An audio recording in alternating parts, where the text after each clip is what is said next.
La lluvia caía como un castigo implacable sobre el hierro oxidado de la tranquera.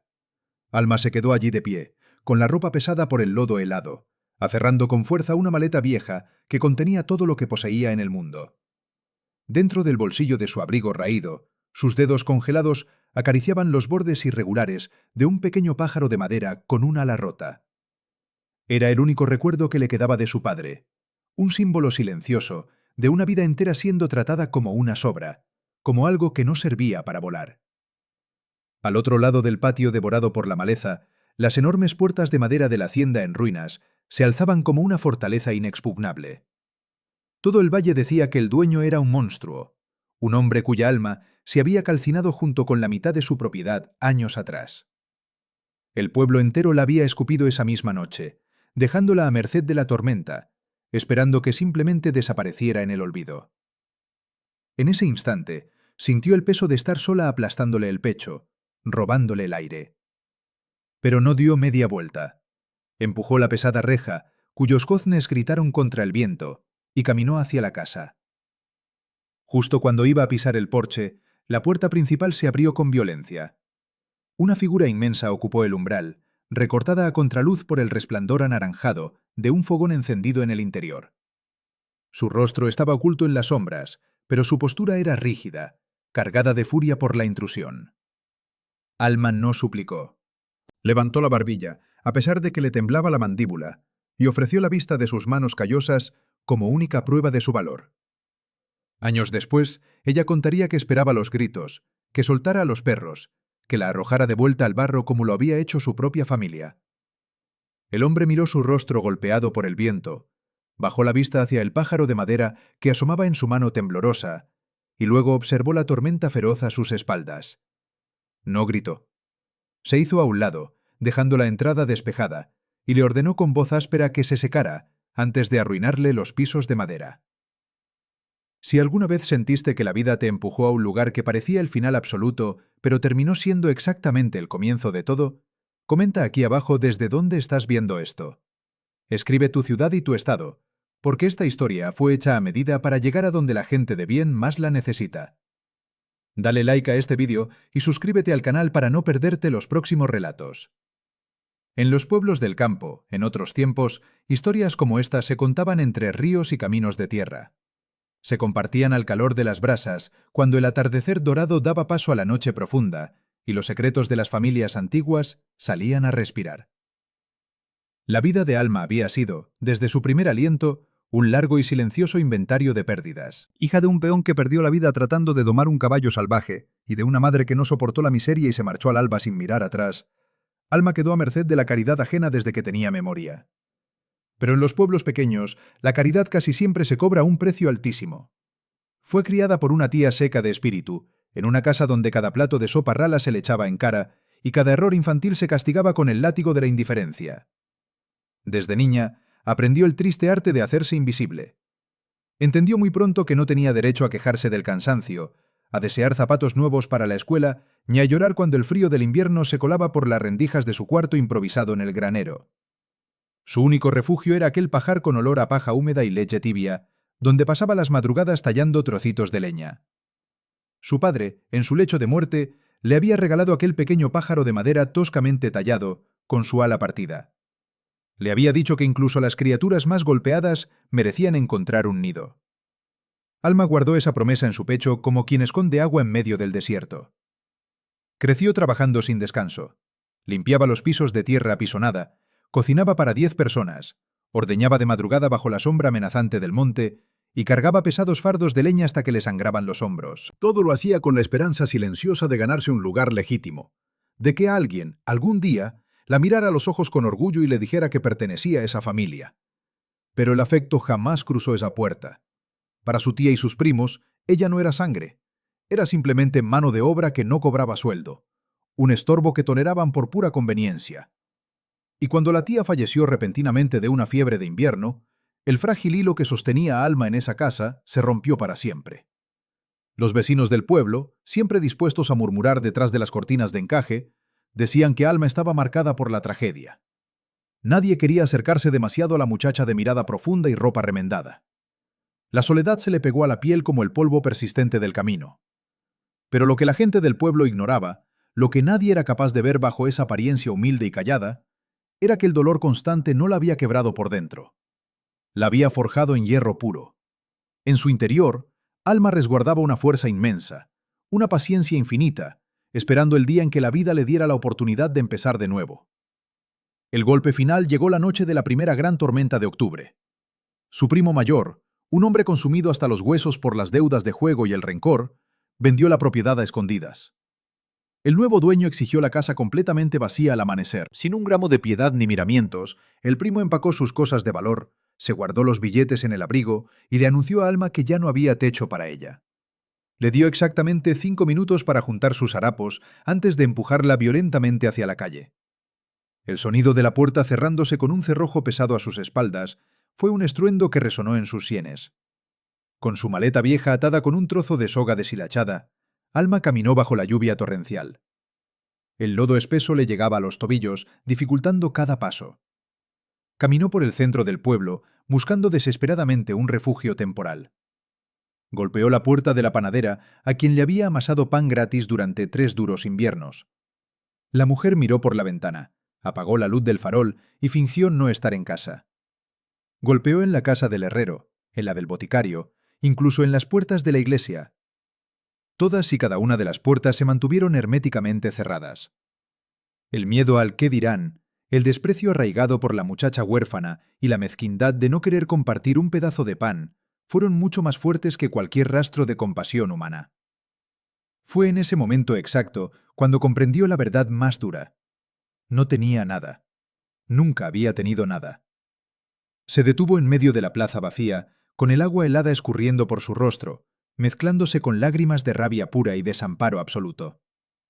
El frío le calaba hasta la médula de los huesos. Miró hacia el horizonte oscuro, allí donde el pueblo terminaba y comenzaba el terreno salvaje, las tierras olvidadas que nadie en su sano juicio reclamaba. A varios kilómetros de distancia se alzaba la silueta negra y amenazante de la hacienda La Promesa, un lugar del que se contaban historias para asustar a los niños, un territorio habitado por un hombre solitario que, según decían, había perdido la razón tras el incendio que devoró su vida pasada. Decían que recibía a los forasteros a punta de escopeta, pero Alma ya no sentía miedo de los vivos ni de los muertos. El verdadero terror era quedarse un minuto más en ese pueblo que la había despreciado toda su vida. Apretó el pájaro de madera dentro de su bolsillo, respiró el aire helado de la noche y tomó el camino de tierra hacia la oscuridad, confiando ciegamente en que la providencia no iba a permitir que muriera a la intemperie. La caminata fue un calvario de barro profundo, ramas espinosas y ráfagas de viento cortante. Cada paso le exigía una fuerza física que apenas le quedaba en el cuerpo. Cuando finalmente divisó la entrada principal de la hacienda, el agotamiento extremo la hacía tropezar a cada metro. El lugar era una sombra trágica de lo que alguna vez representó.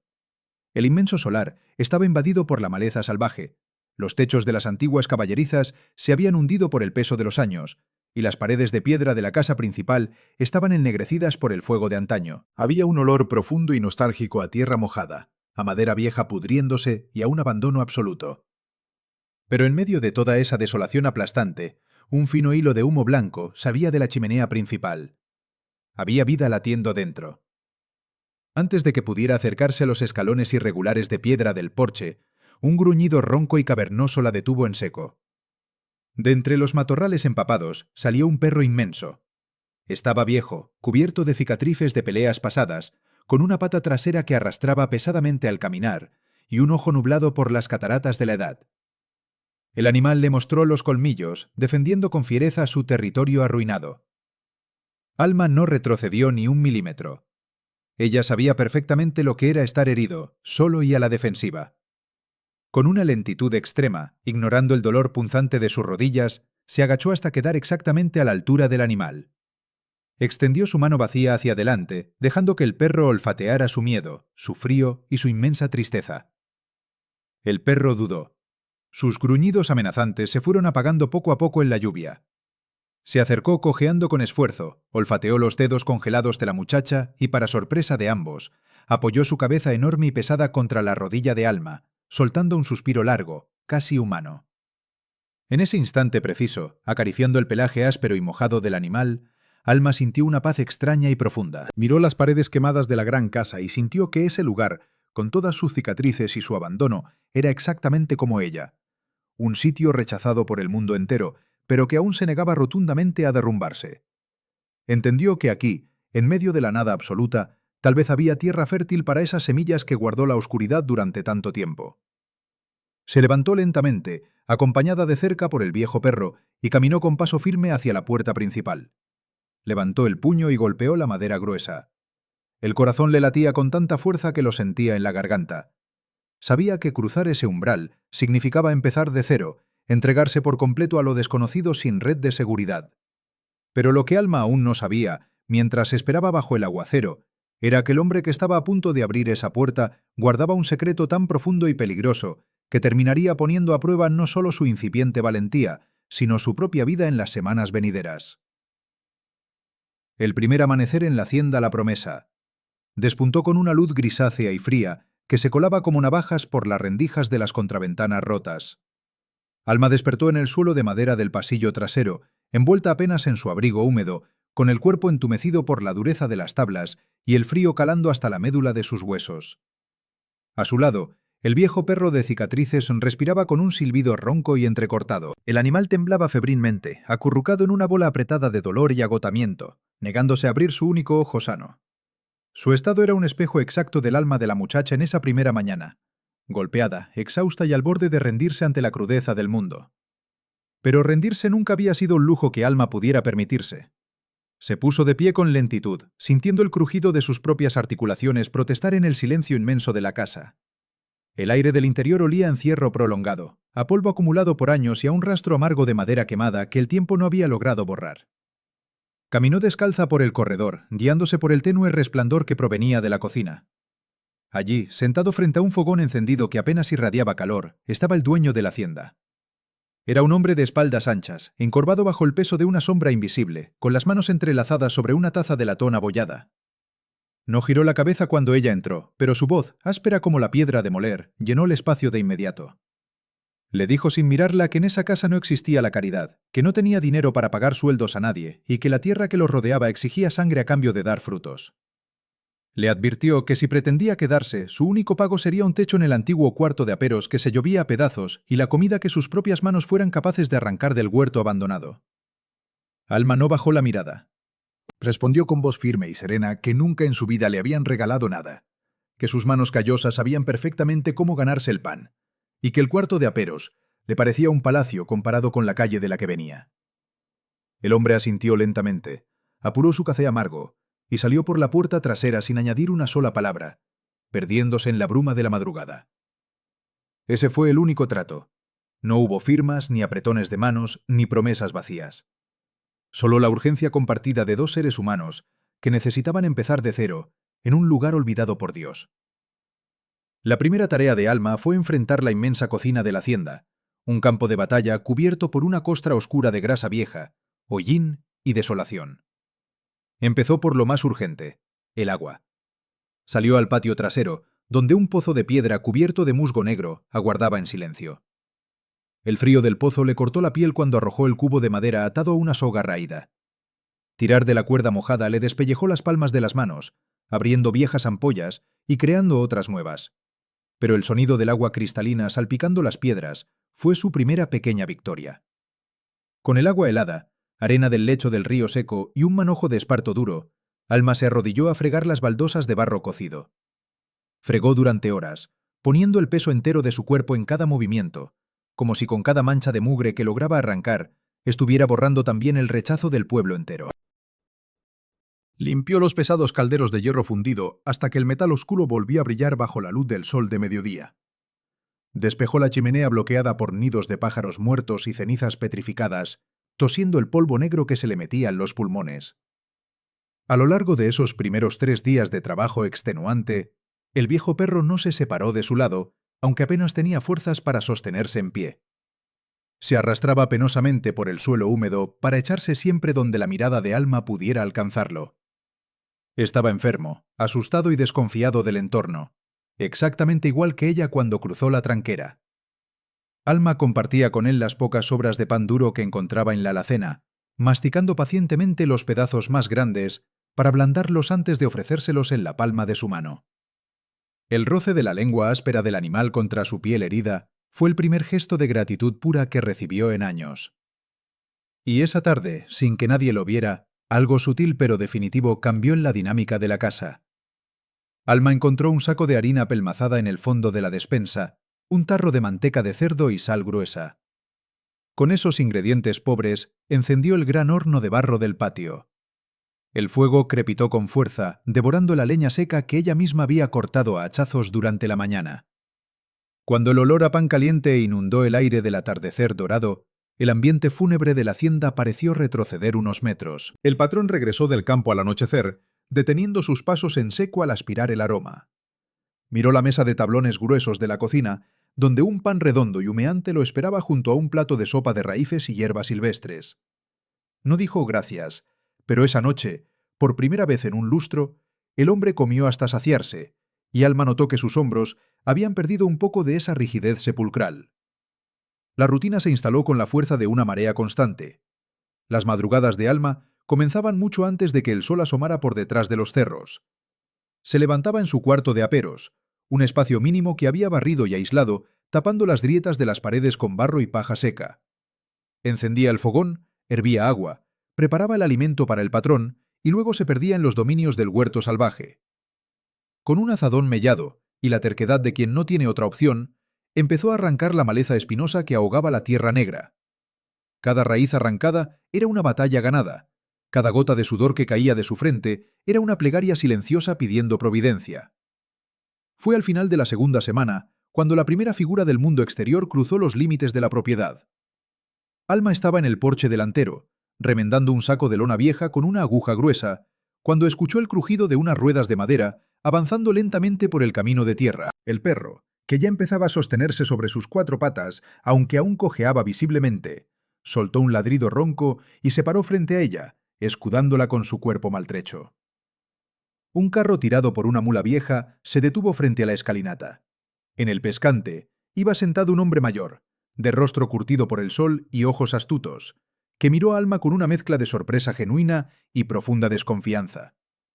Era don Anselmo, el mercader ambulante que abastecía las fincas más alejadas del valle una vez al mes. El anciano bajó del carro con lentitud, oliendo a tabaco negro y a cuero crudo, y se acercó a la muchacha midiendo cada uno de sus pasos. Le preguntó sin rodeos qué hacía una mujer joven y sola en la casa del diablo. Su tono no era de preocupación genuina, sino de esa curiosidad morbosa que precede al chisme de pueblo. Alma, manteniendo las manos quietas sobre su costura, le respondió con cortesía helada que ella era la nueva empleada de la hacienda y que no había diablos en ese lugar, solo mucho trabajo atrasado por hacer. El viejo soltó una carcajada seca, sin alegría alguna. Miró hacia las ventanas oscuras de la planta alta y, bajando la voz hasta convertirla en un susurro áspero, le advirtió que no sabía dónde se había metido. Le contó que aquellas paredes ennegrecidas no eran producto de un accidente fortuito. Le dijo que hacía 5 años, en una noche de vendaval, la casa principal había ardido en llamas por los 4 costados. Le narró cómo el patrón, don Elías, había estado en el pueblo esa noche resolviendo negocios, y al regresar, encontró su mundo convertido en cenizas. Su esposa y su pequeño hijo no lograron salir de la habitación del segundo piso. Anselmo se inclinó un poco más hacia Alma, con los ojos brillando de morbo, y le aseguró que el pueblo entero sabía que el fuego había sido intencional, una venganza de los cuatreros a los que don Elías había denunciado meses atrás. Pero en lugar de ayudarlo, los vecinos le dieron la espalda. Tuvieron miedo de la furia del hacendado, de su sed de justicia, y lo aislaron por completo hasta que el dolor lo volvió un ermitaño, un fantasma resentido que espantaba a tiros a quien osara pisar su tierra. El viejo concluyó su relato, aconsejándole que recogiera su maleta vieja y huyera antes de que la locura y la maldición del lugar la arrastraran a ella también a la tumba. Alma escuchó cada palabra en absoluto silencio. El viento de la tarde agitó las ramas de los grandes robles, y de repente, el frío de la casa cobró un sentido completamente nuevo. No era maldad lo que habitaba en esas paredes. Era un duelo no resuelto, un grito ahogado en humo que nadie había querido escuchar. La muchacha miró al viejo mercader directamente a los ojos y le respondió que la única maldición que ella conocía era la cobardía de la gente que abandona a los suyos cuando más lo necesitan. Le ordenó que dejara los sacos de grano y la sal que traía de encargo y que se marchara de inmediato. Cuando el carro de Anselmo desapareció en la curva del camino, Alma entró a la casa con el corazón apretado. Caminó hasta el gran salón que había permanecido cerrado desde su llegada. Empujó las puertas dobles, venciendo la resistencia del óxido en las bisagras. El olor a encierro y a tragedia pasada era abrumador. Los muebles estaban cubiertos con sábanas grises por el polvo, como fantasmas petrificados en el tiempo. Pero lo que detuvo su respiración fue un rincón específico cerca de la inmensa chimenea de piedra. Allí, bajo una capa de hollín, la pared conservaba unas pequeñas marcas hechas con tiza blanca. Eran líneas horizontales, fechadas año tras año, midiendo el crecimiento de un niño que nunca llegaría a ser hombre. En el suelo, medio oculto por la ceniza petrificada, descansaba un pequeño caballo de madera con los bordes chamuscados por el fuego. Alma cayó de rodillas frente a esa pared. Sacó de su bolsillo el pájaro de madera con el ala rota que su propio padre le había dejado antes de morir y lo puso junto al caballito quemado. En ese instante de quietud absoluta, el peso de la historia del lugar se fundió con su propia herida. Comprendió con una claridad desgarradora que don Elías y ella eran dos náufragos aferrados a la misma tabla en medio del océano. Dos almas rechazadas, juzgadas y condenadas por la crueldad ajena. Ella sabía exactamente lo que se sentía ser descartada por el mundo, y en ese momento sagrado tomó la decisión inquebrantable de que no iba a permitir que esa casa siguiera siendo un cementerio de recuerdos dolorosos. Iba a devolverle la vida, costara lo que costara. Si esta determinación de Alma te hace recordar a alguien de tu propia familia, a una de esas personas de bien que se levantaron frente a la adversidad cuando todos los demás les dieron la espalda, comparte este vídeo con ellos ahora mismo. Deja tu like para que esta historia de resistencia siga viajando, porque el mundo necesita recordar que de las cenizas más tristes siempre pueden brotar las cosechas más fuertes. El viejo perro entró al salón cojeando suavemente. Ya no arrastraba la pata de la misma forma lastimosa que los primeros días. Se acercó a Alma, olfateó los juguetes de madera en el suelo y en lugar de echarse exhausto, se sentó firme a su lado, irguiendo el pecho y levantando las orejas hacia la puerta, como si entendiera que a partir de ese momento ambos tenían algo muy valioso que proteger. Su recuperación física era lenta, pero su espíritu ya no estaba quebrado. El animal había encontrado una manada a la cual pertenecer, del mismo modo que Alma empezaba a sentir que sus raíces, por primera vez en su vida, querían aferrarse a esta tierra quemada. Los días siguientes fueron testigos de una transformación silenciosa pero imparable. Alma no volvió a mencionar la visita del mercader, ni hizo preguntas incómodas al patrón. En lugar de palabras, usó sus acciones. Abrió de par en par las ventanas del piso inferior, dejando que el viento limpio de las montañas barriera el olor a encierro. Lavó las sábanas grises en el río, golpeando la tela contra las piedras hasta que recuperaron su blancura original, y las tendió al sol para que se impregnaran del aroma a hierba fresca. Don Elías observaba estos cambios desde la distancia, con una mezcla de desconcierto y recelo. Un atardecer, mientras Alma reparaba la vieja tranquera del corral de las gallinas con madera reciclada y clavos oxidados que había enderezado a martillazos, el hombre se detuvo a pocos metros de ella. Llevaba su sombrero de ala ancha hundido hasta los ojos. Le dijo, con voz menos áspera que de costumbre, que no malgastara sus fuerzas en arreglar cercos muertos, porque en esa finca ya no quedaba vida que encerrar ni proteger. Alma no dejó de martillar. Golpeó el último clavo con precisión. Probó la firmeza de la madera con sus manos callosas y, limpiándose el sudor de la frente con el dorso del brazo, le respondió con total naturalidad. Le dijo que la tierra nunca muere del todo, que solo duerme esperando que alguien tenga el coraje de volver a sembrarla. Y añadió, mirándolo fijamente a los ojos ensombrecidos, que ella había venido a empezar de nuevo y que no pensaba irse a ninguna parte. El hacendado sostuvo su mirada por un largo instante. La dureza de su rostro flaqueó por una fracción de segundo, revelando el cansancio infinito de un hombre que lleva demasiado tiempo peleando solo contra sus propios demonios. No le dio la razón, pero tampoco la contradijo. Dio media vuelta y regresó a la casa, pero esa noche, por primera vez, dejó la pesada puerta de roble sin pasar el cerrojo de hierro.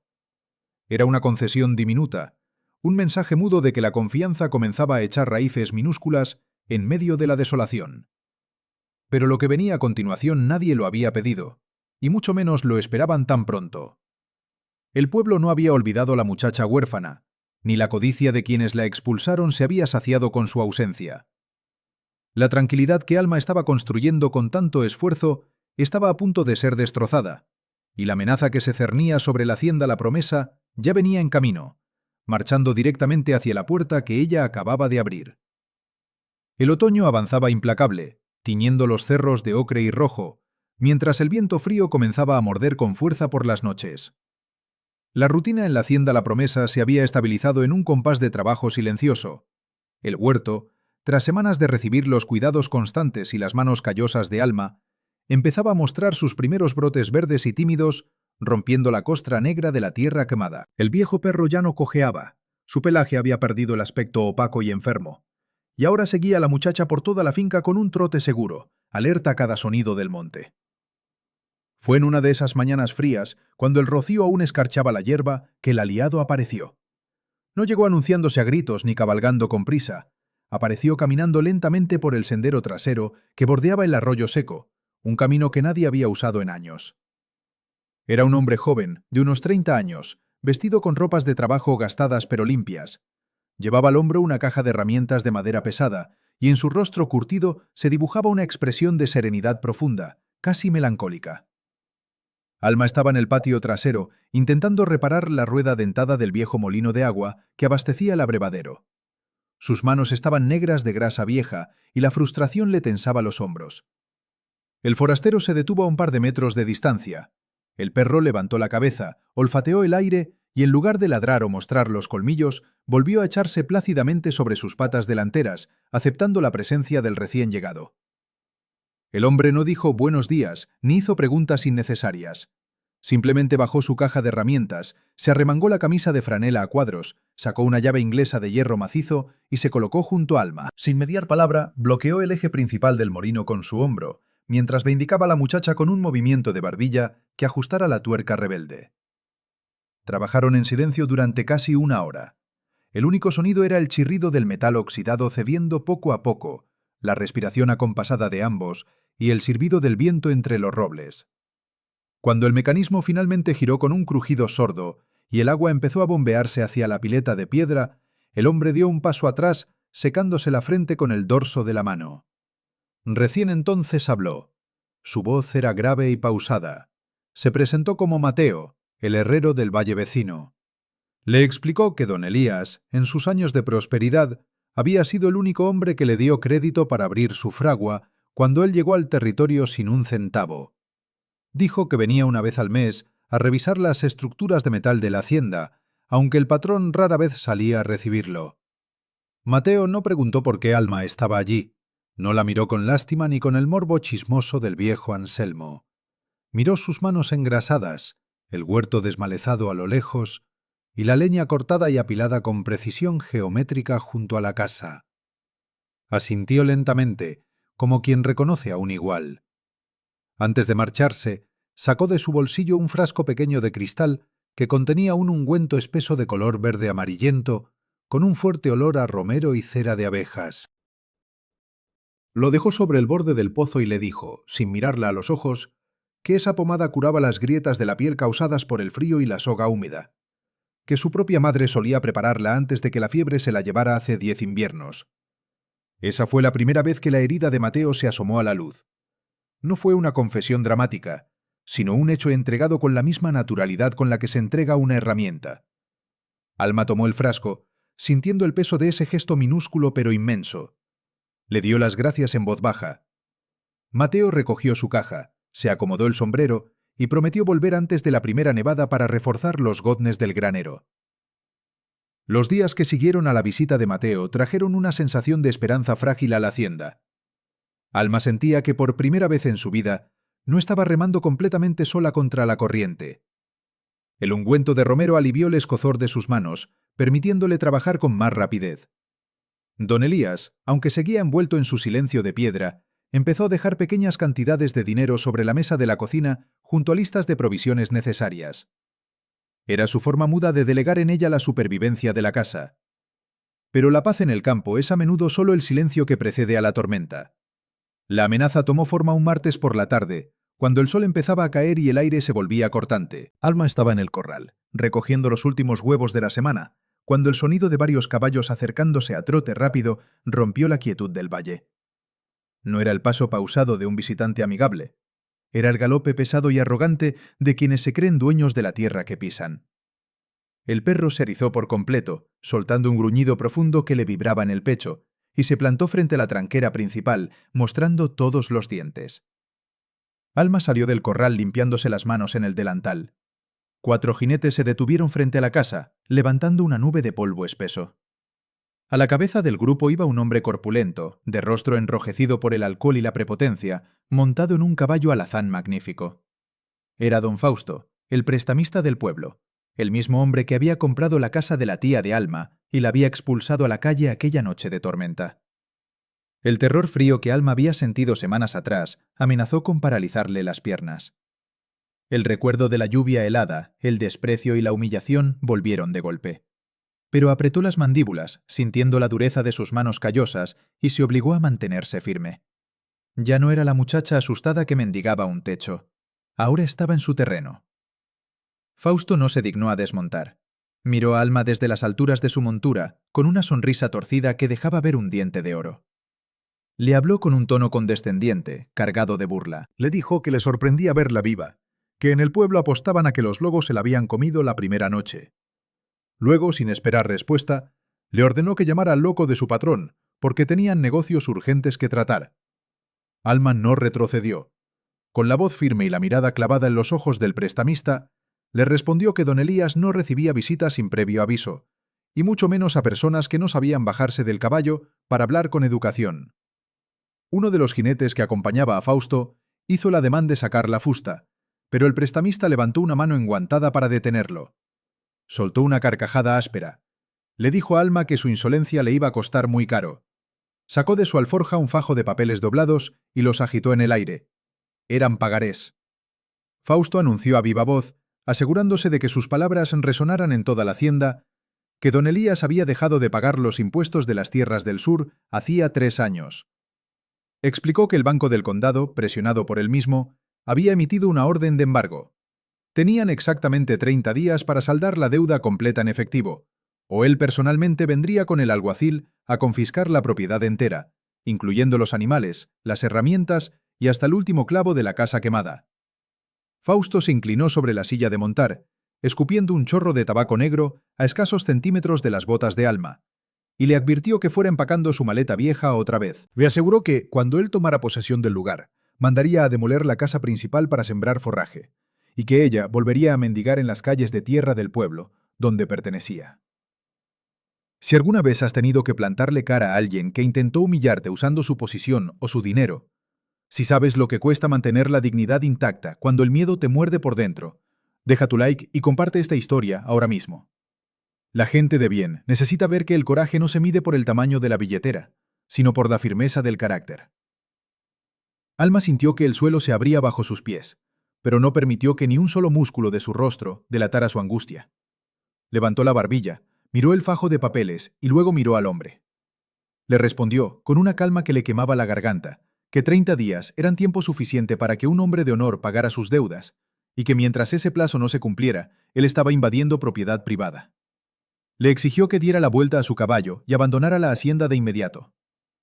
El prestamista tensó las riendas, furioso por no haber logrado doblegar a la muchacha. Tiró los papeles al polvo del camino, espoleó a su caballo y se alejó al galope seguido por sus hombres, prometiendo a gritos que volvería para arrastrarlos a ambos en el barro.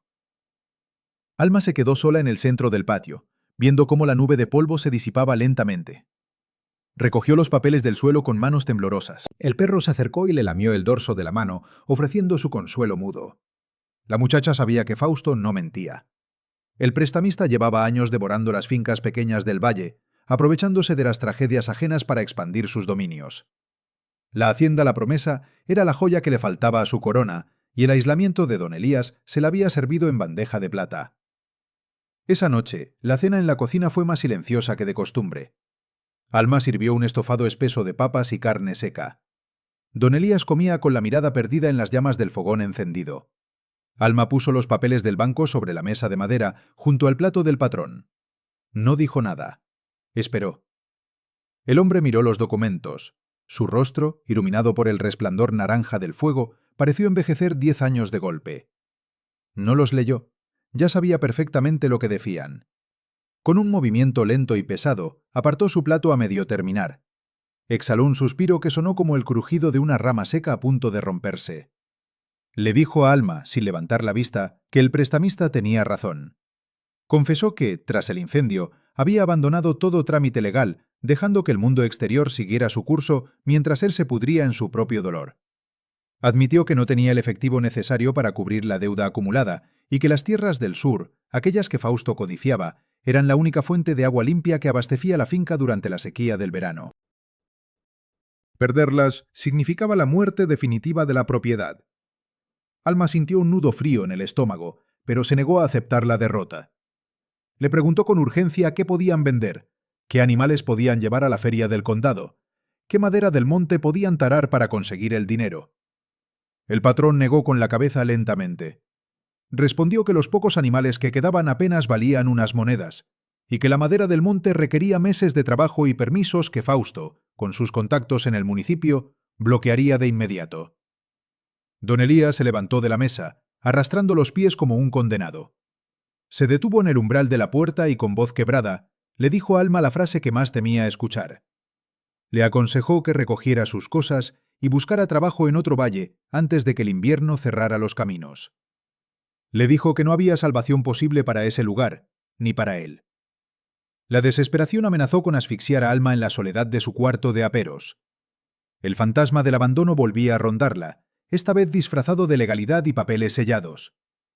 Durante los siguientes 3 días, la atmósfera en la hacienda se volvió irrespirable. Don Elías dejó de salir de su habitación en el piso superior. El huerto, que había empezado a reverdecer, parecía languidecer bajo la sombra de la amenaza inminente. El segundo movimiento de Fausto no se hizo esperar. Al amanecer del cuarto día, Alma encontró el cauce del arroyo principal completamente seco. Caminó casi 2 kilómetros río arriba, abriéndose paso entre las zarzas, hasta llegar al límite de la propiedad. Allí descubrió que los hombres del prestamista habían levantado un dique improvisado de piedras y troncos durante la noche, desviando el agua hacia las tierras de Fausto. Era un acto ilegal, un ahorcamiento lento y cruel, diseñado para matar de sed a los pocos animales que les quedaban y destruir la incipiente cosecha del huerto antes de que se cumpliera el plazo del embargo. Alma intentó remover las rocas del dique sola, metida en el agua helada hasta las rodillas. Trabajó hasta que las manos desangraron y la espalda le crujió de dolor. Pero los troncos eran demasiado pesados para una sola persona. Cayó de rodillas en el barro de la orilla, exhausta, sintiendo que la inmensidad del problema la superaba por completo. Necesitaba a Mateo. El herrero tenía la fuerza y las herramientas para destruir la represa. Pensó en correr hacia el valle vecino para buscarlo, en rogarle que viniera a ayudarla. Pero Mateo estaba un día de viaje, y el tiempo corría en su contra. Además, él no tenía ninguna obligación de involucrarse en una guerra perdida contra el hombre más poderoso del condado. Su aliado estaba lejos, ajeno a la crisis que estaba estrangulando la hacienda. El sol comenzó a ocultarse detrás de los cerros, tiñendo el cielo de un rojo sanguinolento. Alma regresó a la casa arrastrando los pies, con la ropa empapada y cubierta de lodo. El perro la recibió en el porche, gimiendo bajito al notar su estado de agotamiento extremo. La casa estaba sumida en el silencio sepulcral de la rendición. Don Elías seguía encerrado en su cuarto. El agua escaseaba. La fecha del embargo se acercaba como una guillotina. Y esa noche, sin que nadie lo viera venir, la verdadera prueba de fuego comenzó. Lo que Alma aún no sabía era que el dique de contención no era el ataque final de Fausto, sino apenas una distracción para el verdadero golpe que el prestamista planeaba dar al amparo de la oscuridad. Un golpe que la obligaría a enfrentar su miedo más profundo completamente sola. La noche cayó sobre la hacienda La Promesa con un peso asfixiante. El viento del norte soplaba ráfagas violentas, haciendo crujir las vigas centenarias de la casa y levantando remolinos de hojas secas en el patio de tierra apisonada. Alma se quitó las botas empapadas en su cuarto de aperos, tiritando de frío. El agotamiento le nublaba la vista, y el dolor punzante en la base de la espalda le recordaba cada piedra inamovible del dique que había intentado levantar sola. Encendió un candil de aceite cuyas llamas parpadeaban nerviosas, proyectando sombras alargadas sobre las paredes de adobe crudo. El silencio del caserón era absoluto. Don Elías no había bajado a cenar, ni siquiera había encendido una vela en su habitación. Parecía haberse rendido por completo al fantasma de la derrota. dejándose tragar por la oscuridad antes de que Fausto siquiera pusiera un pie dentro de la propiedad. Alma se frotó las manos despellejadas con el ungüento de romero que Mateo le había regalado. El olor intenso y alcanforado le trajo un recuerdo fugaz de alivio, pero su aliado estaba a kilómetros de distancia, ajeno a la asfixia que se cernía sobre ellos. Estaba sola, completamente sola. El miedo al fracaso, a volver a ser arrojada al barro de los caminos sin un techo donde resguardarse, le apretó la garganta hasta dejarla sin aire. Sacó de su bolsillo el pequeño pájaro de madera con el ala rota, acariciando sus bordes pulidos por el roce constante de sus dedos, y se obligó a respirar profundo. No podía desmoronarse. No ahora. El viejo perro, que dormitaba a los pies de su catre, levantó bruscamente la cabeza. Sus orejas se tensaron hacia la ventana y un gruñido sordo, vibrante y bajo, comenzó a formarse en su garganta. Alma se quedó inmóvil, aguzando el oído por encima del aullido del viento. Al principio no escuchó nada, pero luego un sonido inconfundible le heló la sangre. El chasquido seco de una rama rompiéndose bajo el peso de una bota pesada, seguido por el tintineo metálico de un freno de caballo. Venían del lado del granero. No era una visita de cortesía. Eran más de medianoche. Apagó el candil de un soplido rápido, sumiendo el cuarto en una negrura total. Se asomó por la rendija de la contraventana de madera carcomida. En la penumbra del patio trasero, iluminado apenas por la luz enfermiza de una luna en cuarto menguante, distinguió las siluetas de 3 hombres a caballo.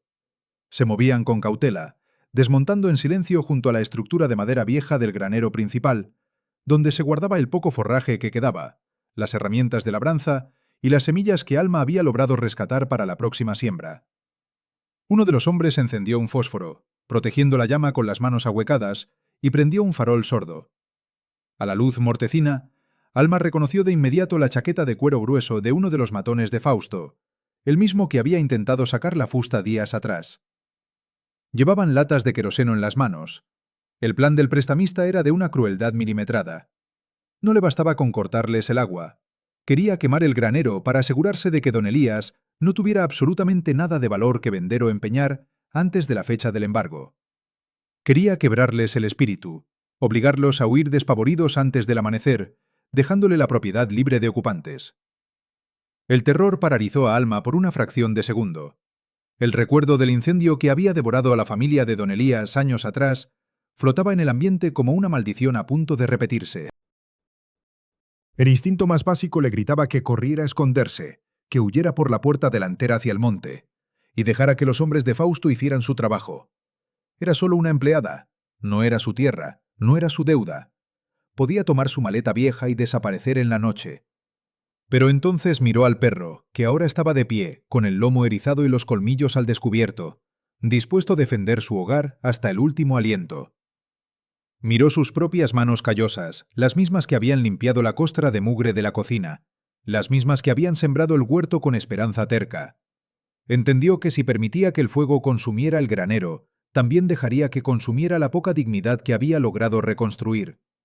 Esta vez no habría huida. Esta vez no le cedería su lugar a la maldad de los cobardes. Alma agarró el mango de madera maciza de un hacha de podar que guardaba junto a la puerta. Le ordenó al perro en un susurro áspero que se quedara quieto, pero el animal ignoró la orden y se pegó a su pierna, temblando de adrenalina pero firme. Abrió la puerta trasera del cuarto de aperos con lentitud extrema, evitando que los goznes oxidados rechinaran. El viento cortante le golpeó el rostro, trayendo consigo el olor dulzón e inconfundible del queroseno derramándose sobre la madera seca del granero. Los 3 hombres estaban concentrados en su tarea. 2 de ellos esparcían el líquido inflamable por la base de los pilares principales, mientras el tercero, el líder con la chaqueta de cuero, preparaba una antorcha improvisada con un trapo enrollado en un palo. Bromeaban en voz baja, seguros de que el patrón loco estaba drogado por el sueño y la muchacha huérfana acobardada en algún rincón. Alma avanzó pisando las zonas de barro blando para ahogar el sonido de sus pasos. El corazón le golpeaba contra las costillas con la fuerza de un martillo de fragua. Sabía que no podía enfrentarse cuerpo a cuerpo contra 3 matones armados. Tenía que usar el factor sorpresa y la ferocidad de quien no tiene nada más que perder. Se detuvo a 5 metros del grupo, justo detrás del abrevadero de piedra. El líder levantó el fósforo encendido, listo para prender la antorcha y arrojarla contra la pared empapada en combustible. Fue en ese instante exacto cuando Alma salió de las sombras. No gritó pidiendo ayuda, no suplicó piedad. Levantó el hacha de podar por encima de su cabeza con ambas manos y golpeó con todas sus fuerzas el borde metálico del abrevadero vacío. El estruendo del metal contra la piedra resonó en la noche como el disparo de un cañón, rompiendo el silencio del valle con una violencia ensordecedora. Los tres hombres saltaron sobre sus pies, sobresaltados. El líder dejó caer el fósforo al barro antes de que tocara la antorcha. Se giraron hacia el ruido, buscando a ciegas en la oscuridad. El viejo perro aprovechó la confusión y salió disparado como un resorte de furia contenida. Se abalanzó sobre el hombre más cercano, clavándole los colmillos en el antebrazo con una fuerza salvaje que lo hizo aullar de dolor y soltar la lata de queroseno. El líder desenfundó un revólver pesado de su cinturón, apuntando hacia la silueta difusa de Alma. Le gritó, con la voz cargada de pánico y rabia, que soltara el hacha o le volaría la cabeza allí mismo. Le dijo que no valía la pena morir por un pedazo de tierra podrida que ya tenía dueño. Alma no retrocedió ni un milímetro. Apretó el mango del hacha hasta que los nudillos se le pusieron blancos. El cañón del arma apuntaba directamente a su pecho y el sudor frío le corría por la espalda. Sintió el peso aplastante del miedo, el mismo terror paralizante que había sentido cuando su primo la echó a la calle, pero esta vez se negó a bajar la mirada. Con una voz que no temblaba, una voz que surgía de lo más profundo de sus entrañas, le respondió al matón que si apretaba el gatillo, el disparo despertaría a todos los vecinos del valle a kilómetros a la redonda, y Fausto no podría explicar por qué sus hombres estaban quemando una propiedad que aún no le pertenecía legalmente. Le advirtió, dando un paso firme hacia adelante, que ella no tenía a dónde ir y que estaba dispuesta a llevarse a uno de ellos por delante antes de soltar el hacha. El matón dudó. El perro seguía forcejeando ferozmente con el otro hombre en el suelo, gruñendo y desgarrando la tela de la camisa. El tercer intruso, presa del pánico al ver que la situación se les escapaba de las manos, y temiendo que el disparo atrajera al hacendado loco, retrocedió torpemente hacia los caballos. El líder maldijo entre dientes. Sabía que la muchacha tenía razón. Un disparo arruinaría la coartada del embargo legal que Fausto intentaba mantener ante el pueblo. Bajó el arma lentamente, pateó una lata de queroseno volcada y silbó a sus hombres. Le ordenó al que peleaba con el perro que se levantara de una maldita vez. A rastras, sangrando y tropezando en la oscuridad, los tres matones montaron en sus caballos a toda prisa y espolearon a los animales, desapareciendo por el camino de tierra hacia las tierras del sur, tragados por la noche. Alma se quedó de pie en el centro del patio, respirando agitadamente. El hacha le pesaba toneladas en las manos. El perro cojeó hacia ella, exhausto y con el hocico manchado de sangre ajena, y se dejó caer pesadamente a sus pies. El olor nauseabundo a queroseno flotaba espeso en el aire helado, mezclado con el sudor del miedo. Había ganado la batalla de esa noche, pero el costo emocional fue devastador. Las rodillas le cedieron y cayó al suelo embarrado, abrazando el cuello grueso del animal, mientras las lágrimas que se había negado a derramar frente a los matones brotaban sin control. Había defendido el granero sola. Había sostenido la línea de fuego sin que nadie viniera a rescatarla. Pero mientras miraba las paredes oscuras de la casa principal, una verdad aplastante se instaló en su pecho. No importaba cuánto peleara. No importaba cuánta valentía demostrara. Fausto tenía el poder, el dinero y la ley de su lado. Volverían. Y la próxima vez, no vendrían a escondidas en medio de la noche. Vendrían a plena luz del día con el alguacil, y ella no tendría un hacha lo suficientemente grande para detenerlos. Se levantó con dificultad, con los músculos temblando de agotamiento. Caminó hacia el porche delantero. La puerta principal de la casa estaba abierta de par en par. Don Elías estaba de pie en el umbral. Llevaba su escopeta de doble cañón colgada del brazo izquierdo, inútil. Había escuchado el alboroto, había bajado las escaleras en la oscuridad, pero no había intervenido. Su rostro, iluminado por la pálida luz de la luna, era una máscara de vergüenza y derrota absoluta. El hombre miró a la muchacha cubierta de barro y queroseno, miró al perro herido y bajó la cabeza. No pronunció una sola palabra de agradecimiento, no ofreció consuelo. Su silencio no era de arrogancia, sino el silencio de un hombre cuyo espíritu estaba tan roto que ni siquiera podía sostener la mirada de quien acababa de salvarle lo poco que le quedaba. Se dio media vuelta, arrastrando los pies como un anciano decrépito, y volvió a subir las escaleras hacia su encierro, cerrando la puerta tras de sí con un golpe sordo. Ese fue el golpe final para Alma. El rechazo mudo del patrón dolió más que la amenaza de los hombres de Fausto. Sintió que su esfuerzo había sido inútil, que estaba derramando su sangre y su sudor en una tierra maldita que se negaba rotundamente a ser salvada. Entró a su cuarto de aperos, se quitó la ropa apestosa a combustible y se envolvió en una manta áspera. Se acurrucó en el catre, abrazando sus rodillas contra el pecho, sintiendo el frío de la madrugada calándole los huesos. A la mañana siguiente, el sol salió pálido y distante. El olor a queroseno seguía impregnado en la madera del granero. El huerto, privado del agua del arroyo, empezaba a marchitarse visiblemente. Las hojas de las papas se curvaban hacia abajo, amarillentas y secas. Alma caminó por los surcos polvorientos, tocando la tierra resquebrajada con las yemas de los dedos. El esfuerzo de meses se estaba evaporando frente a sus ojos. No había dinero, no había agua, no había esperanza de que el patrón reaccionara. El plazo del embargo se vencía en menos de una semana. La soledad se le echó encima con el peso de una losa de granito. Se sentó en el borde del pozo de piedra, mirando su reflejo distorsionado en el fondo oscuro. La tentación de rendirse era abrumadora. Podía empacar su maleta vieja, recoger al perro y caminar hacia el valle vecino para pedirle trabajo a Mateo. Podía huir antes de que Fausto llegara a humillarla públicamente. Nadie en el mundo la culparía por abandonar un barco que ya estaba hundido. Pero lo que Alma no sabía, mientras lloraba en silencio junto al pozo, con el pájaro de madera apretado en su puño hasta hacerse daño, era que la valentía solitaria de la noche anterior no había pasado desapercibida para el mundo exterior. El eco del hacha golpeando el abrevadero había viajado más lejos de lo que ella imaginaba, y estaba a punto de desencadenar un giro de los acontecimientos que cambiaría el destino de la hacienda La Promesa para siempre. El viento soplaba seco y polvoriento al mediodía, levantando pequeñas nubes de arena en el patio de la hacienda La Promesa. Alma seguía sentada junto al pozo, con la mirada vacía fija en los surcos agrietados del huerto que se moría de sed. El viejo perro descansaba a sus pies, lamiéndose metódicamente la herida del hocico. El silencio de la finca era absoluto, pesado, como el ambiente cargado que precede a una tormenta eléctrica. El plazo de Fausto se agotaba y el patrón permanecía invisible, enterrado en su propio dolor en la planta alta de la casa quemada. Alma repasaba mentalmente sus opciones y todas desembocaban en el mismo callejón sin salida: la derrota inminente. Entonces, el sonido de ruedas de madera y el trote de varios caballos rompió la quietud del valle.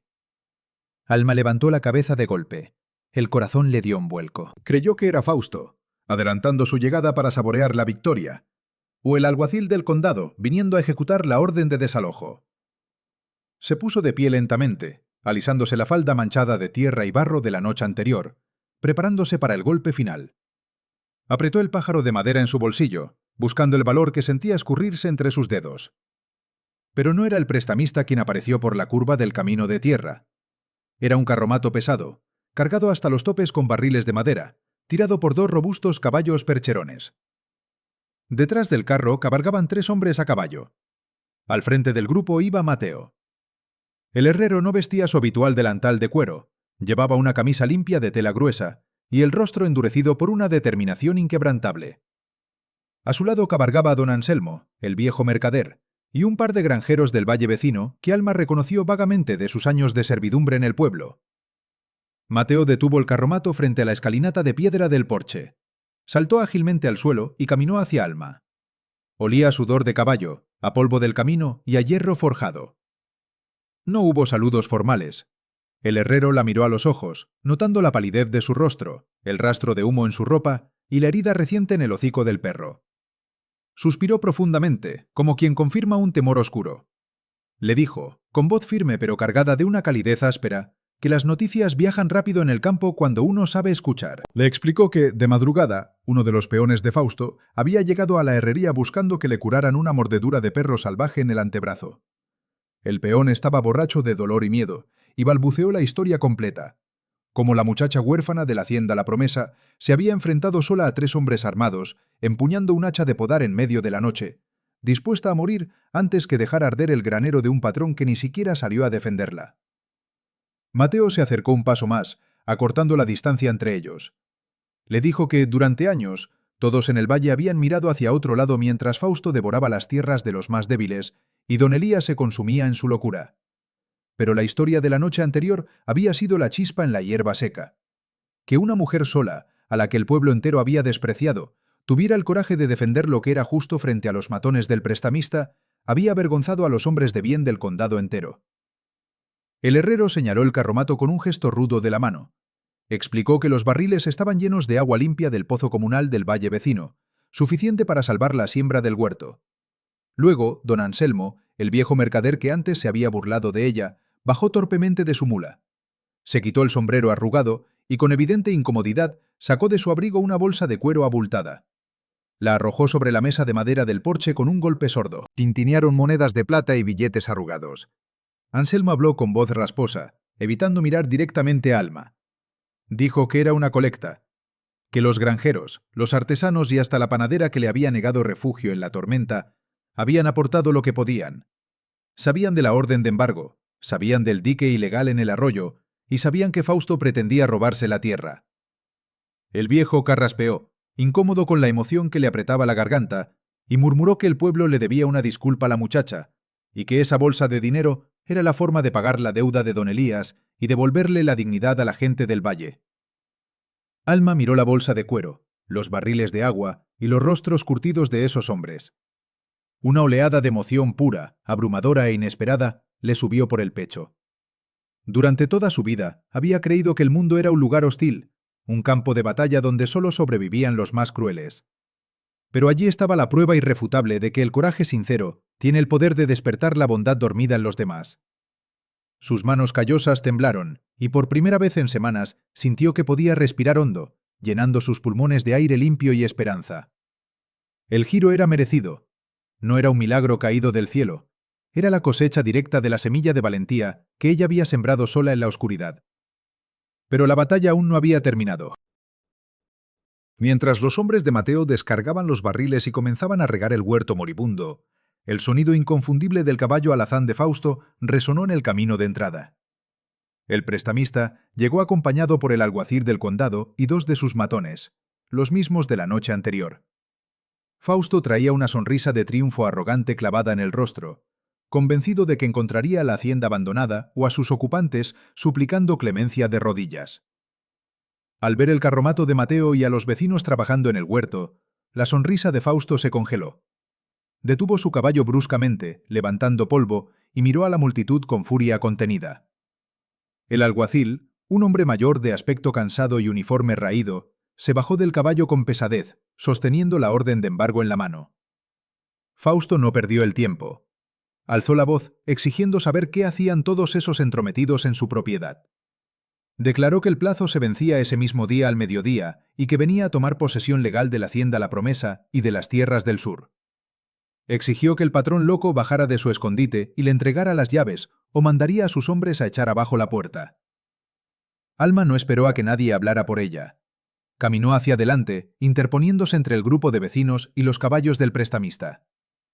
El viejo perro se colocó inmediatamente a su lado, gruñendo bajito, mostrando los colmillos al matón que le había dejado la cicatriz en el hocico. Mateo dejó el cubo de agua que llevaba y se paró justo detrás del hombro derecho de Alma, cruzándose de brazos en una clara señal de respaldo incondicional.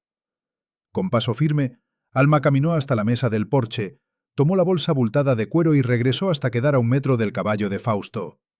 Miró al alguacil directamente a los ojos. Le dijo, con voz clara y resonante, que no había ninguna orden que ejecutar. Le entregó la bolsa de cuero.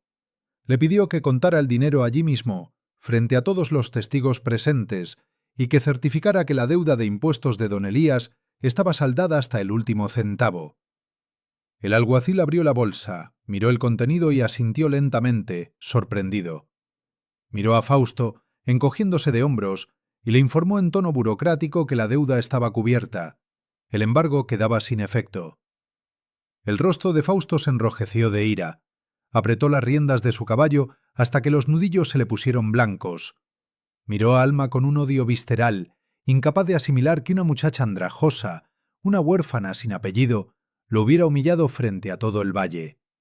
Trató de recuperar el control de la situación acusando a don Elías de cobarde, gritando que el hacendado era un loco que se escondía detrás de las faldas de una empleada y de la caridad lastimosa de los vecinos. Y entonces La puerta principal de la casa se abrió con un crujido lento. Don Elías salió al porche. No llevaba su escopeta de doble cañón. Llevaba ropa limpia, el cabello peinado hacia atrás y la espalda recta. Ya no caminaba arrastrando los pies como un fantasma derrotado. El hombre que había permanecido enterrado en vida durante 5 años bajó los escalones de piedra con la dignidad de un patriarca que recupera su territorio. Se detuvo junto a Alma, poniendo una mano firme y pesada sobre el hombro de la muchacha. El silencio que cayó sobre el patio fue absoluto. Solo se escuchaba el relincho nervioso del caballo de Fausto. Don Elías miró al prestamista con una frialdad que helaba la sangre. Su voz, que había sido un susurro ronco durante años, resonó clara y potente. Le dijo a Fausto que la deuda estaba pagada y que si alguno de sus hombres volvía a pisar sus tierras de noche o intentaba desviar el agua del arroyo otra vez, no habría advertencias ni hachas de podar. Le aseguró, señalando a los vecinos que respaldaban a Alma, que la hacienda La Promesa ya no estaba aislada, que había recuperado a su familia. Luego, don Elías miró al alguacil. Con tono formal, le exigió que tomara nota de la denuncia por allanamiento nocturno e intento de incendio contra los hombres de Fausto, señalando al matón que aún llevaba el brazo vendado por la mordedura del perro. El alguacil asintió, sacando una libreta pequeña de su bolsillo. Fausto comprendió que había perdido. No había vuelta atrás. No necesitaba humillarse con súplicas ni amenazas vacías. Su poder se basaba en el miedo y en el aislamiento de sus víctimas. Frente a la unidad y el coraje público, era solo un bravucón desenmascarado. Sin decir una sola palabra más, tiró violentamente de las riendas de su alazán, dio media vuelta y espoleó al animal, marchándose al galope seguido por sus hombres, tragándose su propia bilis. El patio estalló en murmullos de alivio. Don Anselmo soltó una carcajada ronca y los granjeros empezaron a palmearse la espalda. Don Elías se giró hacia los hombres del valle. No dio un discurso grandilocuente, simplemente inclinó la cabeza en un gesto de agradecimiento profundo y sincero, y les dijo que las puertas de su casa volvían a estar abiertas para la gente de bien. Luego miró a Alma. Sus ojos, antes ensombrecidos por la culpa y el duelo, ahora brillaban con una gratitud inmensa. Le dijo, en un murmullo que solo ella pudo escuchar, que le había salvado la vida 2 veces. Una anoche, enfrentando el fuego, y otra hoy, devolviéndole la fe en la humanidad. Mientras los vecinos terminaban de regar el huerto y se preparaban para regresar a sus casas, Alma caminó hacia el granero para guardar las herramientas. Se sentía exhausta, pero ligera. El peso aplastante del mundo había desaparecido de sus hombros.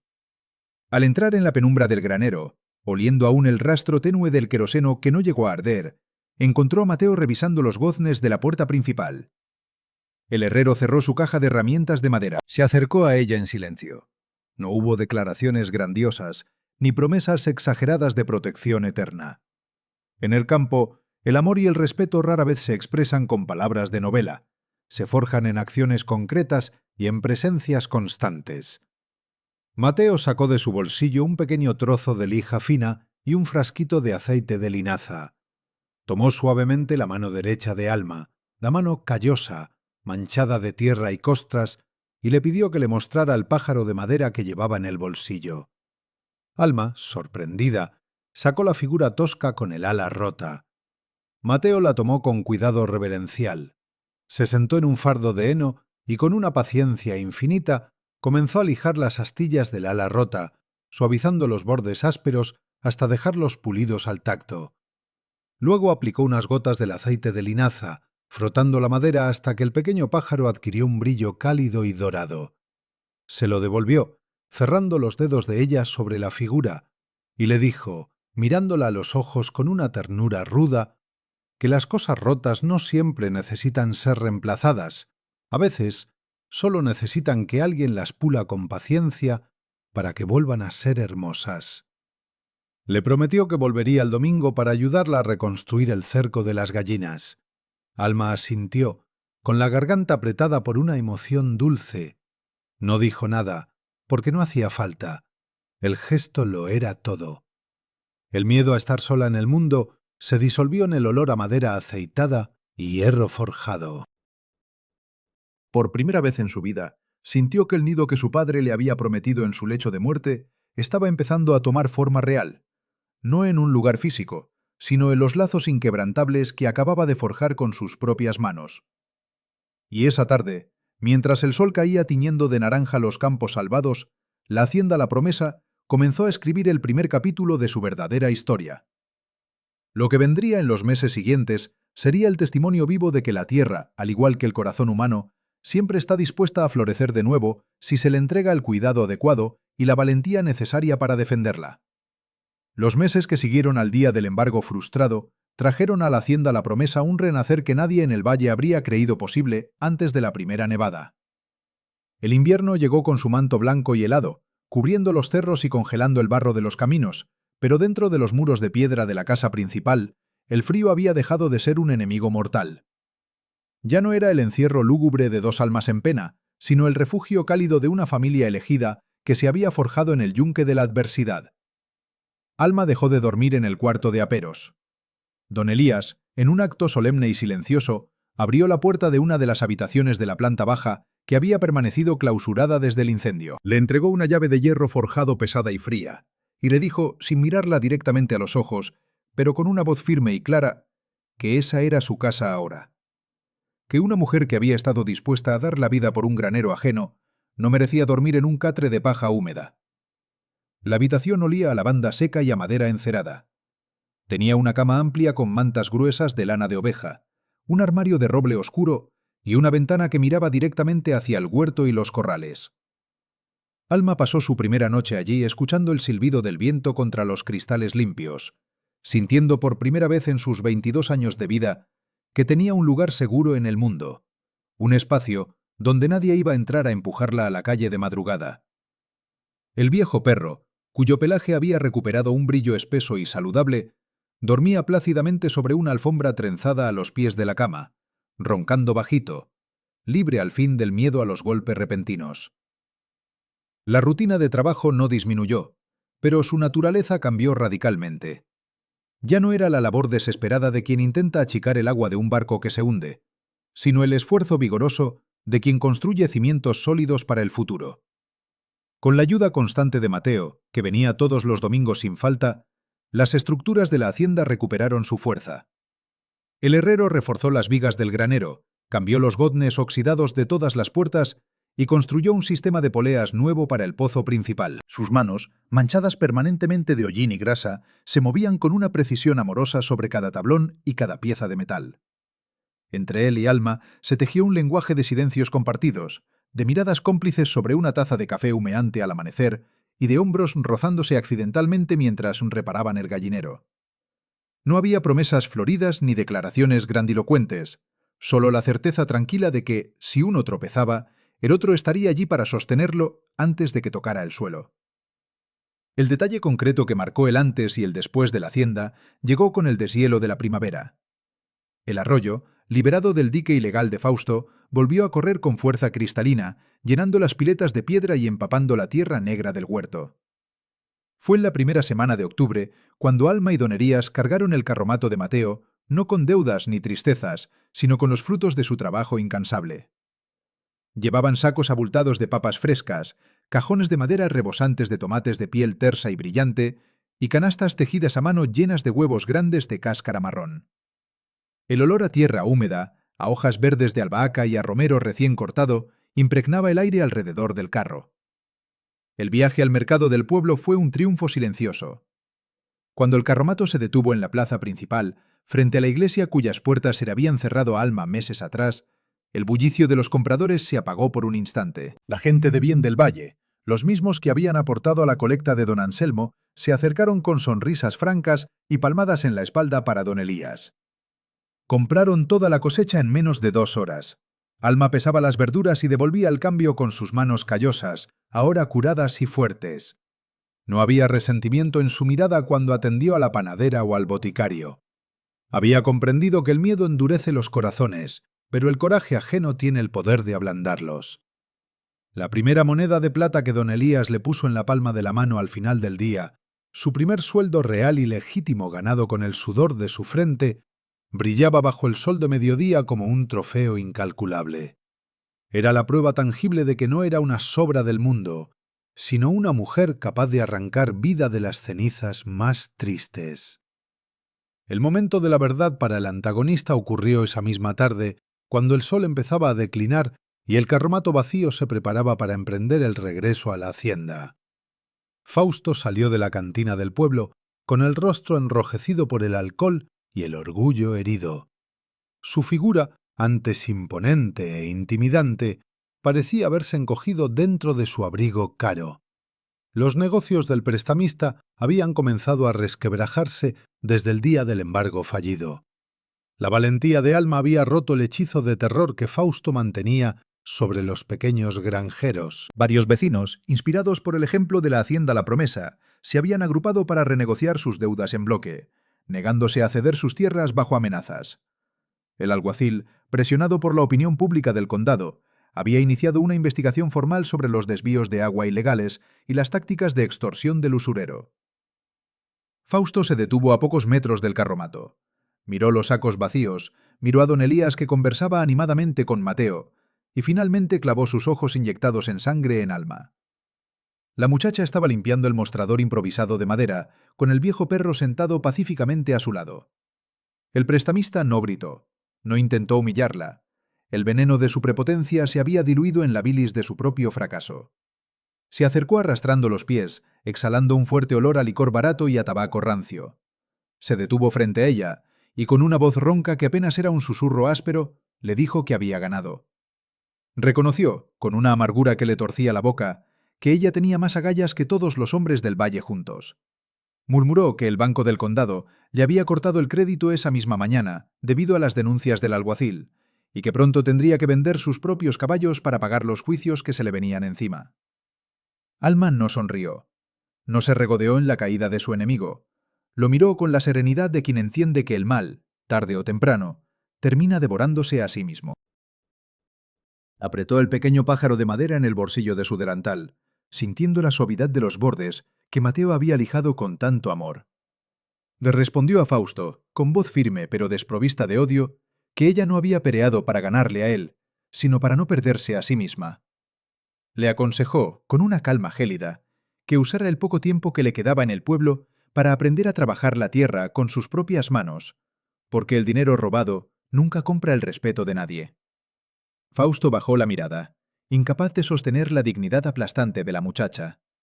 Dio media vuelta y se alejó caminando pesadamente hacia su oficina vacía, convertido en una sombra de sí mismo, sabiendo que su reinado de terror en el valle había llegado a su fin definitivo. Esa noche, de regreso en la hacienda La Promesa, el ambiente era de celebración íntima. Don Elías encendió la chimenea inmensa del salón principal, el mismo salón donde las marcas de tiza del niño perdido seguían en la pared. Pero esta vez, el fuego no evocaba tragedia. Irradiaba un calor reconfortante que iluminaba los rostros curtidos de la nueva familia. Mateo había traído una botella de vino tinto espeso y un pan redondo amasado por él mismo.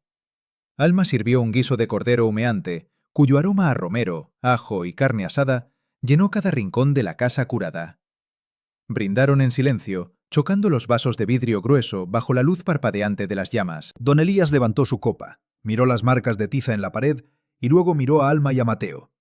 Sus ojos brillaron con una paz profunda que había tardado un lustro en encontrar. Les dijo que la tierra guarda memoria, que nunca olvida a quienes la queman, pero tampoco olvida a quienes tienen la paciencia de curarla. Y añadió, con una sonrisa leve asomando bajo su bigote canoso, que la próxima primavera necesitarían expandir el huerto hacia las tierras del sur, porque la familia estaba creciendo y había mucho trabajo por hacer. La reconstrucción del mundo de Alma estaba completa. El rancho arruinado que la había recibido como una forastera desesperada se había transformado en el hogar próspero y seguro que siempre había soñado. Las heridas profundas del lugar y las cicatrices de su propia alma no habían desaparecido mágicamente, pero habían dejado de doler. Se habían convertido en las marcas de honor de una batalla ganada a pulso. La providencia no le había regalado nada fácil, pero le había dado las herramientas exactas para tallar su propio destino. Mientras el invierno se preparaba para cederle paso a un nuevo ciclo de siembra, Alma comprendió que la resiliencia no consiste en no caer nunca, sino en tener la fuerza bruta y el coraje limpio para levantarse del barro, sacudirse el polvo y obligar a la vida a darle el lugar que por derecho le corresponde a la gente de bien. Y lo que sucedería a continuación, en el cierre de esta historia, sería el momento de quietud, donde todas las piezas de este rompecabezas de dolor y esperanza encajarían finalmente en un acto de justicia poética. El sol del domingo caía pesado y dorado sobre la hacienda La Promesa, bañando los campos en una luz cálida de final de verano. Era una de esas tardes de quietud absoluta, donde el único sonido era el zumbido perezoso de las abejas entre las flores de calabaza y el susurro del viento meciendo las copas de los robles centenarios. Alma estaba sentada en el escalón más alto del porche de piedra, con las rodillas recogidas contra el pecho y una taza de café humeante descansando a su lado. El olor a tierra mojada por el riego reciente y a pan dulce horneándose en la cocina inundaba el aire, creando una atmósfera de paz inquebrantable. A pocos metros de distancia, bajo la sombra generosa del árbol más grande del patio, Mateo estaba agachado enseñándole al viejo perro un truco nuevo con una rama seca. El animal, que meses atrás apenas podía arrastrar su pata trasera, ahora saltaba torpemente, moviendo la cola con una alegría rejuvenecida, completamente libre del miedo que alguna vez le nubló la mirada. Desde la ventana abierta del salón principal se escuchaba el murmullo grave y pausado de don Elías, que pasaba las páginas de un libro de cuentas, anotando con satisfacción los números de la mejor cosecha que la finca había visto en una década. Alma miró sus propias manos. Las yemas de los dedos seguían siendo ásperas, y las palmas conservaban las callosidades ganadas a fuerza de empuñar el azadón y tirar de la soga del pozo helado. Pero ya no eran las manos de una huérfana asustada que mendigaba un techo bajo la tormenta. Eran las manos de la dueña de su propio destino, las manos que habían sostenido un hacha en la oscuridad para defender lo que era justo, las mismas manos que habían devuelto la vida a un hombre que se creía muerto en vida. Metió la mano derecha en el bolsillo de su delantal limpio y sacó el pequeño pájaro de madera. Lo sostuvo contra la luz del atardecer. La figura ya no era aquel pedazo de leña tosco y astillado que le recordaba constantemente su orfandad y el rechazo del mundo. Gracias al aceite de linaza y a la paciencia infinita de Mateo, la madera brillaba con un tono miel profundo, suave al tacto y hermoso a la vista. El ala partida seguía allí. Mateo no había intentado ocultarla ni pegarle un pedazo falso, pero ya no parecía una herida que le impidiera volar. Ahora, con los bordes lijados y pulidos, esa ala rota parecía simplemente la marca de un vuelo difícil, el testimonio mudo de un pájaro que sobrevivió a la tormenta más dura y, contra todo pronóstico, logró encontrar el camino de regreso a su nido. Alma sonrió, guardó el pájaro cerca de su corazón y apoyó la cabeza contra el pilar de madera del porche, cerrando los ojos para absorber el calor del sol en su rostro. Mi gente, historias como la de Alma nos enseñan una verdad incómoda, pero profundamente liberadora. A veces, la vida tiene que rompernos el corazón y empujarnos fuera de los lugares donde creíamos pertenecer, para obligarnos a caminar hacia donde realmente nos necesitan. El rechazo de quienes no saben valorar el esfuerzo honesto no es una condena, es un filtro de la providencia. El dolor que Alma sufrió en ese pueblo lleno de cobardía fue exactamente el combustible que necesitó para no rendirse cuando tuvo que enfrentarse a 3 matones armados en medio de la noche. Uno no encuentra su valor cuando las cosas son fáciles. Uno descubre de qué está hecho cuando el mundo entero le da la espalda y la única opción que le queda es apretar los dientes, agarrarse a la tierra negra y decir, de aquí no me mueve nadie. Porque las cosas rotas, ya sea un rancho quemado, un perro viejo o el alma de una muchacha a la que nadie quiso querer, no siempre necesitan ser reemplazadas por algo nuevo. A veces, solo necesitan que alguien con las manos callosas y el corazón limpio tenga la paciencia de pulir sus heridas hasta convertirlas en su mayor fortaleza. Familia de verdad no es la sangre que te exige sumisión en silencio. Familia de verdad es el herrero que llega sin hacer preguntas a arreglarte la puerta. Es el patrón que te entrega las llaves de su casa cuando le demuestras tu lealtad. Y es ese animal herido que se levanta para defenderte cuando tú ya no tienes fuerzas. Si esta historia de superación y dignidad tocó algo dentro de ti hoy, quiero que me dejes aquí abajo en los comentarios cuál fue el momento que más te hizo vibrar. ¿Fue cuando Alma se agachó bajo la lluvia para ganarse la confianza del perro herido? ¿Fue el instante en que levantó el hacha de podar en medio de la noche para defender el granero sola? ¿O fue el momento en que Mateo le devolvió el pájaro de madera, lijado y curado con sus propias manos?